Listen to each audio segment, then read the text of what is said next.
Monday, April 1st, and welcome back to the Damon Bruce Show, brought to you by Ike Sandwiches. It's great to have you back here. We're entering a really fun time in sports. You know, March kind of gives us the NCAA tournament, spring training ends, baseball begins, football is, getting into draft cycles. We got ourselves a Masters, a Final Four, like spring, baby. It's springing up all around us. This is a really good time of the year for sports. And it's a weird Warrior team that we're going to talk a little bit about here today. Welcome. It's great to have you. Along with Ike's being a sponsor of the show, we want to welcome a brand new sponsor of the show today as well, the Dubliner West Portal. I said, guys, you got to send over some graphics so I can do it. And, it's a bar. They didn't send it over yet. They will. We'll get it all done. But welcome to the Dubliner and West Portal. Just a great neighborhood bar, great place to go. Grab a Guinness, grab some TV time, watch some sports, hang out in a cool neighborhood. I'm all about West Portal, man. Little south side of the city of San Francisco gem. And I love me the Dubliner. I really do. So thrilled to welcome them aboard. It's fantastic. We're going to have some fun over there. I can promise you. We're going to be serving up some good drinks, some good sports, some good times. We're going to have some fun over there. I know it. I absolutely know it. So welcome to the Dubliner. And again, since we're just giving some love to those who give us the love, all the love in the world to Ike's. I don't know what you got planned for a sandwich today. Make it an Ike sandwich. If you don't get it today, get it tomorrow, get it the day after. You got to think about maybe bringing in some lunch for the office this week. Make it easy. Bring in a little Ike's catering. You leave everybody in the office happy with lunch. That's what you're going to get when you go to Ike's. Download that Ike's Rewards app. Start earning your way towards free sandwiches. We don't have a free Guinness program yet here at the Dubliner, but we'll see if I can work on that for you. So, again, great to have you here. Thanks so much. April 1st, we got no April Fool's Day shenanigans or tomfoolery for you. Actually, I got to tell you, my heart's a little heavy. It's a little bit heavy. Look, I love YouTube. I'm glad I'm over here. I'm glad I got independence. But, I like that radio career that I had. I really did. And today would have been my 10-year on-air anniversary at 95.7 The Game. Would have been the first ever host to have posted a decade at that station, but they took that from me. So now it's just vengeance. That's all I have to offer, some vengeance. But today would have been the 10-year anniversary. God.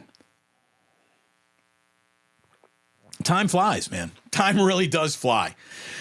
So look, let's use our time wisely and tell you about how little time these Golden State Warriors have remaining in what has just been such a weird year for the Warriors. I mean, it's been a really weird year.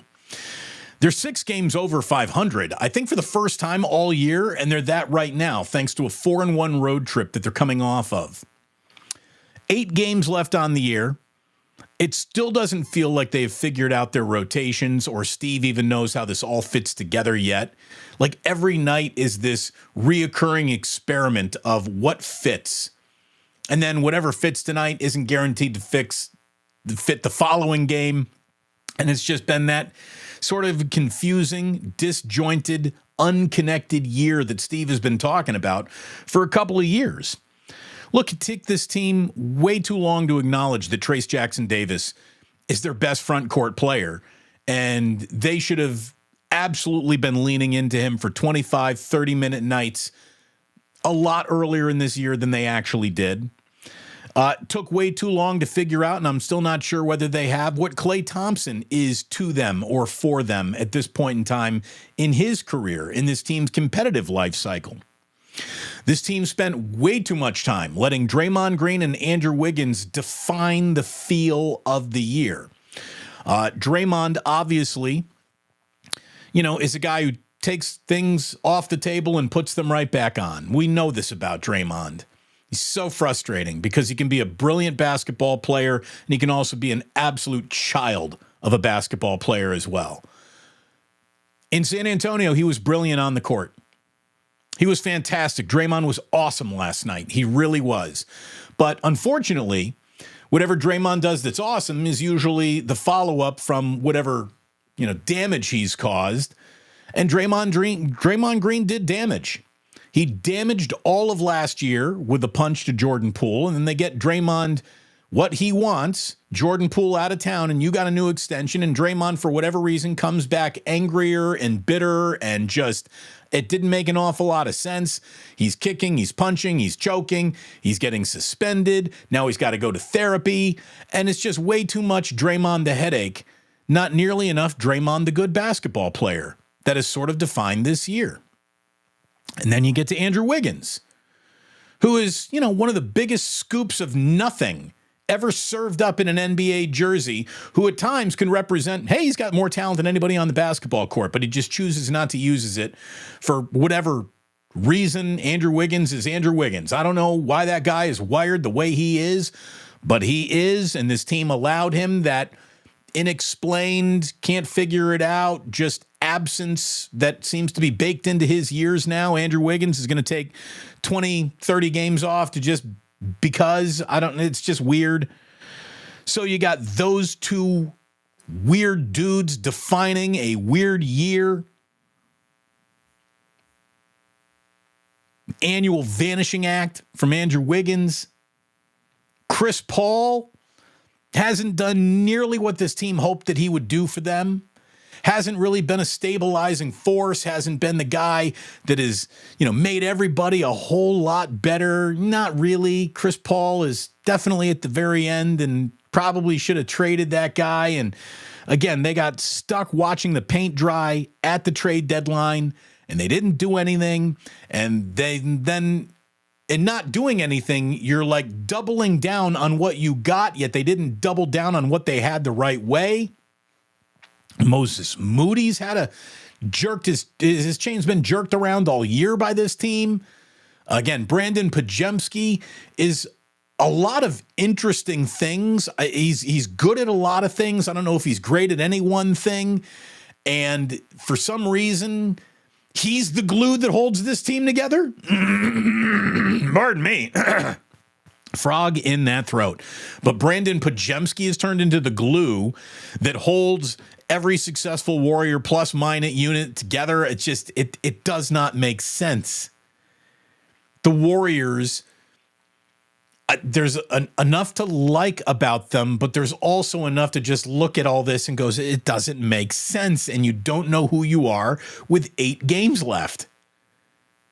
It's been a weird year. And then you bake into it the death of their beloved assistant coach. And what a traumatic event that was that everybody went through in those 2 postponed games that I don't know if they're going to be made up or what. How did those games come out in the wash? Because the NBA gave the Warriors all the grace that they needed to get through a tragedy. So just a really, really weird, confusing, hard to measure year. And as the Warriors are about to approach whatever they do in this postseason, it doesn't feel like they're going to be hanging around in the postseason long. Doesn't feel like they're going to be this upset machine that all of a sudden flips a switch and turns into a monster. We've kind of seen that happen in the past, but it just doesn't feel as available to happen this year for the Warriors. So what do you got going forward? And this is, I think, going to be the big question to determine how the entire Steph Curry era ends. Because that's really what you're trying to keep alive now, the Steph Curry era. How much of Klay Thompson and Draymond Green you really got left, I don't know. It feels like Draymond's going to be around a while just based on the contract. Klay, probably not so much. So what you're going forward is Steph Curry, Draymond Green, Trace Jackson Davis, Brandon Pajemski, Jonathan Kuminga, Moses Moody. Like, those are the only guys that I would be really interested in going forward with. We can talk about anybody else on this team that you might want to be interested in, come for, trade for. And Jonathan Kuminga is a guy who, probably represents the most amount of trade value you can get, but at the same time, you don't want to walk away from that guy because he is the leader of this youth movement right now. It's a weird year, man. The Warriors are in this place where they could get middled. They could get stuck by being not good enough to really compete, yet not good enough to fall into the playoffs or into the lottery. and out of the playoffs entirely. And now you are, that 35 to 40 win NBA team, which is a kiss of death. You're stuck in the middle. And the Warriors can't let that happen. They're almost better off by doing a little unthinkable business to just turn the page so you don't get caught in this cycle of, well, you didn't really get worse enough to improve and you didn't really improve enough to convince anyone that you are getting better. It's a really weird year for the Golden State Warriors, and all of the data points off of them are weird. It's a weird year. It's a weird team. And I don't know how they necessarily just clean slate this and start it over. There is one extreme measure really to the Warriors, and that's the unthinkable. It's the one thing we wouldn't want to see happen. It's a trade of Steph Curry. I don't think they got the guts in them. I don't think it would be the right thing to do. Even if it were the right thing to do, it's still not the right thing to do kind of situation. But it's going to be a really, really interesting offseason for the Golden State Warriors, and we don't even know what this postseason is going to look like. Weird, weird year. So, look, today is a little bit of a weirder day than Jillian and I expected it to be. It's a day off of, school. So Jack is not at daycare today, but Ozzy is, which means Jillian and I got Jack home today for a little Easter break, I guess. Hopefully everyone had a really nice, happy Easter, good time with friends and family, good dinner, and so on and so forth yesterday. We had a very lovely little Easter brunch. And I think we're going to take Jackie out to lunch today. Have a little fun day. Jackie, Damon, Jillian, Daddy Day in the city. It'll be fun. Not an awful lot of news going on here about the 49ers this weekend, other than the fact that they're approaching Detroit Lion tight end Brock Wright. Brock Wright has been, the 49ers signed Wright to a 3-year, $12 million offer sheet that features $6 million in guaranteed money. Now, this is an offer sheet, so the Lions can match and bring him back. If the Lions don't match, there's no compensation that has to go back to the Lions. So this could be the backup tight end. The 49ers are coming after him. And Matt Mayoko has said that the 49ers aren't exactly just driving up the price of business for the Detroit Lions here. This is a player that they want. So we'll see if that happens. All eyes are on any headlines associated with Brandon Aiyuk right now, because let's face it, Brandon Aiyuk is going to be the big pivot point of what either the upcoming draft looks like, or what next year looks like, or what this offseason looks like, because we know how important he is. Depending on who you're reading, they're getting closer to, they're further away from. The numbers are starting to align. The numbers are far apart still. Depends on who you read. But there is just a really weird feeling about this Brandon Aiyuk situation that is continuing to swirl. We got ourselves an NFL draft coming up. Not exactly time to start giving you my mock right here, but we are going to be having fun with this draft as it gets closer and closer, because it is just a pivotal one for the 49ers. Now, are they going to make a trade for Patrick Surtain? Or do they have enough draft capital to make a big trade without it including Brandon Aiyuk?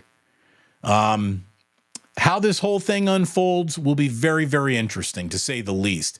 The baseball season has begun to unfold. We're going to get Giants and Dodgers for the first time in 2024 this evening. Keaton Winn against James Paxton. Some interesting things coming out of San Diego, that first season series for the Giants. Look, we got Jung-Hoo Lee hitting his first Major League home run. The grandson of the Wind did it in front of the son of the Wind, so he did it right in front of his dad, which is cool. Matt Chapman has started the year off right. Michael Conforto started the year off right. He's hitting 400 with a couple of bombs. Dalton Jeffries did not start the year off very right. He got a, hey, how are you, Dalton, start in San Diego, and it did not go well. Joey Bart designated for assignment. So another huge high-priority draft pick just washes out here in the Bay Area. You add Joey Bart's to the list of James Wiseman and Trey Lance and guys that you thought could really be huge pivot points in franchise's history, and they were pivot points for all the wrong reasons, unfortunately. So that didn't go very well. I saw that Oakland is working on a lease and an extension for the A's at the Coliseum. Like, God, Oakland, really? Like, just cut this off. Just pull the Band-Aid off and be done with it. Like, cut these guys off at the knees. And I don't know who is negotiating this, but it doesn't seem like anybody's doing a very good job. Oakland's proposal will reportedly include an opt-out clause after 3 seasons and requires the team to pay $97 million as part of an extension fee. Whatever. I'd pay them $97 million just to fucking leave. According to the offer sheet obtained by ESPN and KGO-TV, the city has dropped previous requirements that called for baseball to keep the A's name and colors in Oakland, as well as a demand that MLB guarantee a city a future expansion team. Who's in charge of these negotiations? Like, Oakland, what are you doing? Here's the thing. You're not getting an expansion team if this whole thing fails. It's not going to happen. It's not going to happen right away. But should it happen, you'd like to be able to keep the name A's and the color scheme. And if they're just going to give that up, what are you doing? Who's negotiating this? Like, we know John Fisher is a fool.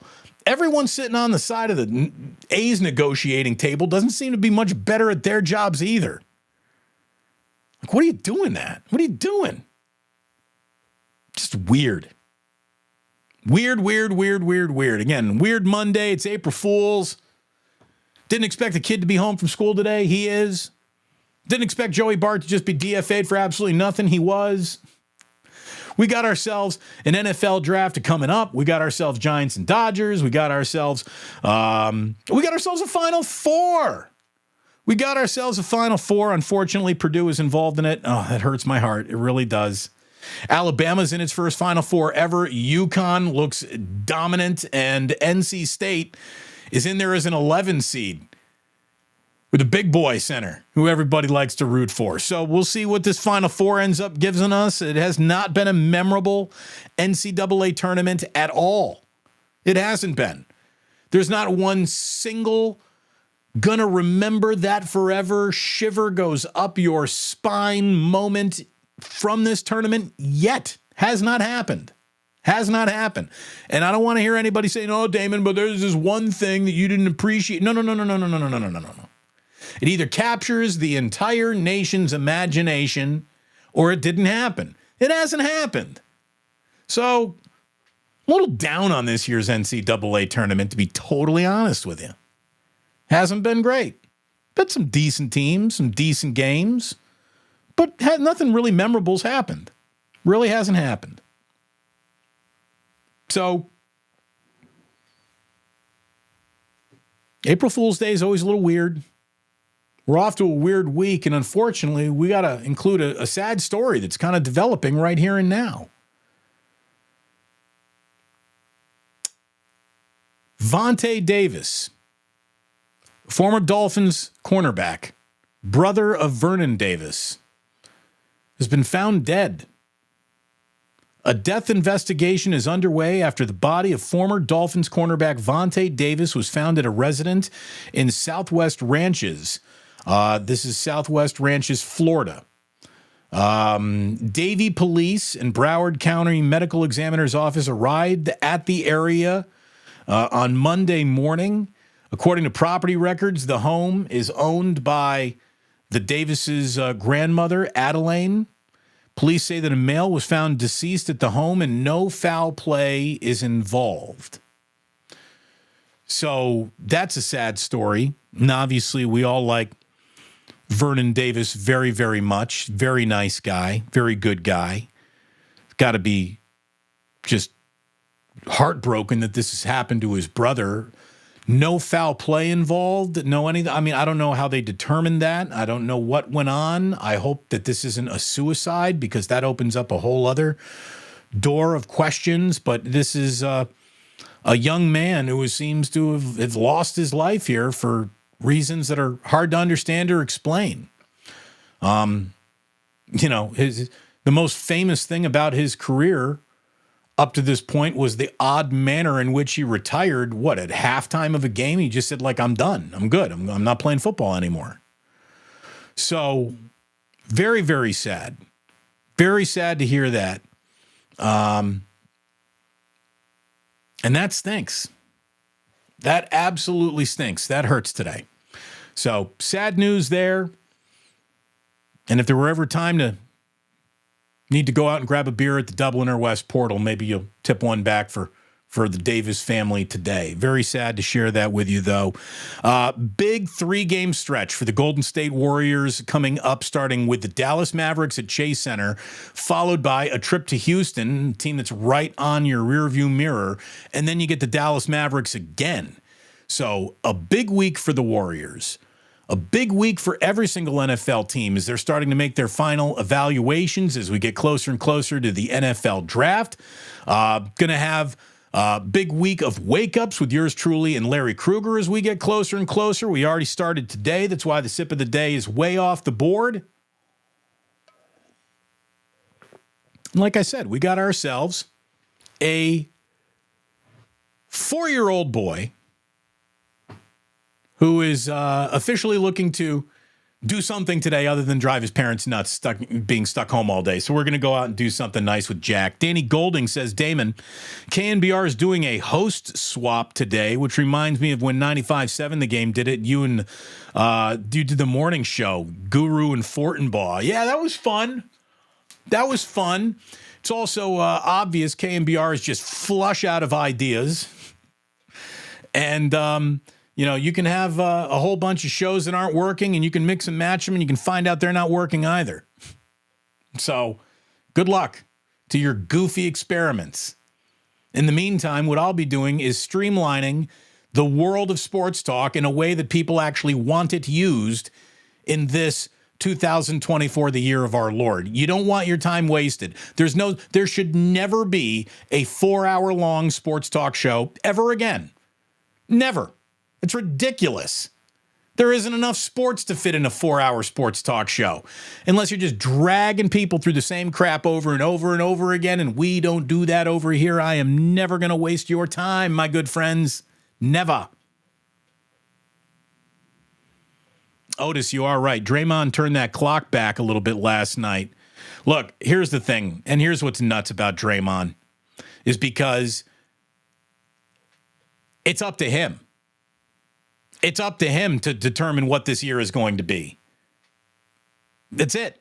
It's to count on Draymond being the guy that's got to lead you there. Sounds like a good luck with that, but that's where the Warriors are. And look, he has led them there in the past. He has led them further away from the goal in recent memory too. Again, wouldn't it be awesome if Draymond Green would just cut all the nonsense and the bullshit and just be a great basketball player? How much easier and smoother would this entire year have gone for the Golden State Warriors? But he can't do that. Can't do that. Got too many feelings to work through, I guess. Drives me nuts. Just drives me nuts. I think this is fair. Irwin saying all the weird stuff, the suspensions, the injuries, did Steve Kerr and his staff no favors in figuring out the regular season rotation. There is all of that. There are also a bunch of weird double standards that are applied to some guys and not on other guys. And it was weird, man. Weird freaking year. And it's not over yet. I don't think it's going to go very far. Sporticus is right here just saying, look, man, dare I say the window's closing for the Warriors to trade Steph for a boatload and a better future soon. Look, there's an element of that too, but Steph can still get it done. Steph can still get it done. What do we got here? Mario. If it was Giants, Damon would blame teams saying they suck, but with the Warriors, it's a weird season. Well, it's the thing. The Warriors don't suck. They don't. And the group of guys that are struggling right now have been champions. So they don't get measured the same way that teams that have not won championships get measured.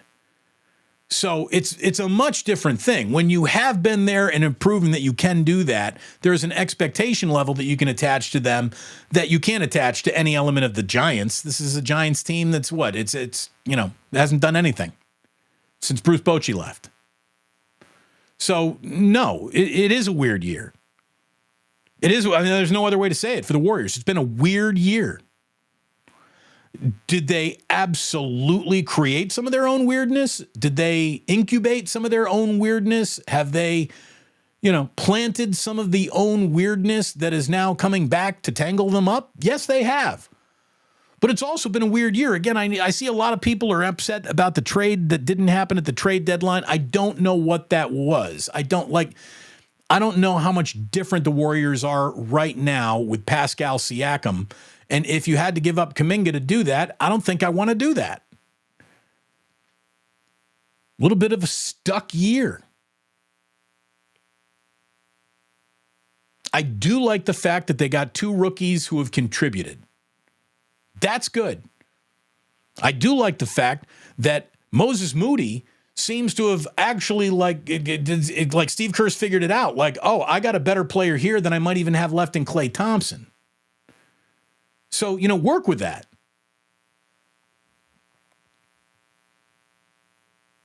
Odd year.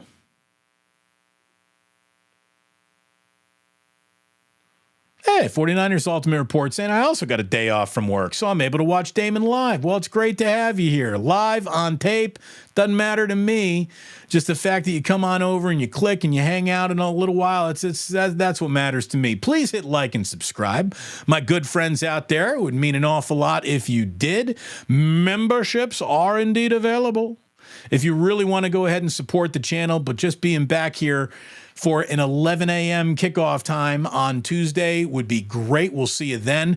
By the way, Maury Brown of Forbes is going to be joining me on Thursday to talk a little bit about the status of baseball and how the opening week has looked and the never-ending saga that is the A's and their stadium. So we'll bring in a guy who wrote, I thought, a fabulous piece about what an empty suit Dave Kaval really is a little bit later on this week. A couple of other surprises and things that we're looking forward to having for you. But again, support my sponsors, Ike's. Get yourself a Guinness at the Dubliner West Portal real soon. We're going to be over there, and we're going to do a couple shows from over there. We're going to have some fun from over there. I know it. And I want to thank you so much for being just an awesome, loyal audience. You really, truly are. You give me a reason to come back down here each and every day and hang out with you, and it's always a pleasure. I am humbled and lucky to have all of you hanging out right here with yours truly. I got a little boy I got to bring to a food court and get out of the house right now today. Give my wife a little bit of a break. But in the meantime, thank you so much for tuning in. And please do remember that sports don't build character. They reveal it. And like that, he's gone.